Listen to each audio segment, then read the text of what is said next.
코스피 지수가 3,460선을 돌파하며 사상 최고치를 또 한 번 경신했습니다. SK 하이닉스는 1년 내 최고가를 또 갈아치웠습니다. 삼성전자는 1년 1개월 만에 8만 전자로 올라섰습니다. 이재명 대통령이 내세운 코스피 5천 시대에 가까워지고 있습니다. 오늘 이 대통령은 증권사 리서치 센터장들과의 간담회에서 국내 증시 복귀는 지능순이라는 말이 자연스럽게 생겨나야 한다고 강조하기도 했습니다.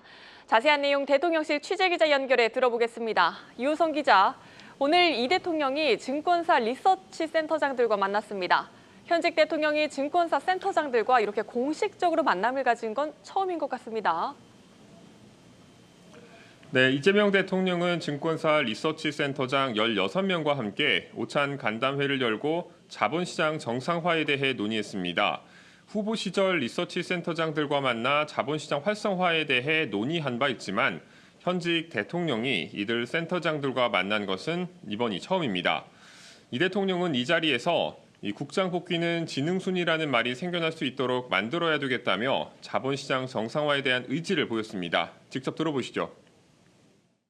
제가 주식시장이 다시 누가 그렇게 얘기했잖아요. 국장 탈출은 지능순이라고.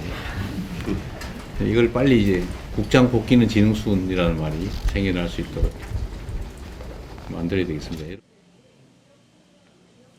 또 불공정 거래, 불투명한 경영, 비합리적 의사결정 등이 없어야 한다며 주가 조작이나 불공정 공시를 없애야 되겠다는 생각이 있었고 꽤 진척이 돼가고 있다고 밝혔습니다. 추가적인 상법 개정 필요성에 대한 언급도 나왔습니다. 이 대통령은 상법 개정이 실현되고 있는데 몇 가지 조치만 추가하면 구조적 불합리 개선을 마무리할 수 있을 것 같다고 했습니다. 현재 국회에선 1, 2차 상법 개정안 통과에 이어 자사주 소각 의무화 등을 담은 3차 상법 개정안이 상정돼 있는데 9월 중 처리될 전망입니다. 이 대통령은 또 우리나라의 돈이 지금까지 부동산 투기에 집중된 측면이 있었다며 금융 정책에서도 생산적 영역으로 물꼬를 틀 수 있게 바꾸도록 하겠다고 언급했습니다. 이는 은행이 예대마진에만 의존하지 않고 기업 투자와 신사업 육성으로 자금이 흐르도록 유도하겠다는 의미로 풀이됩니다.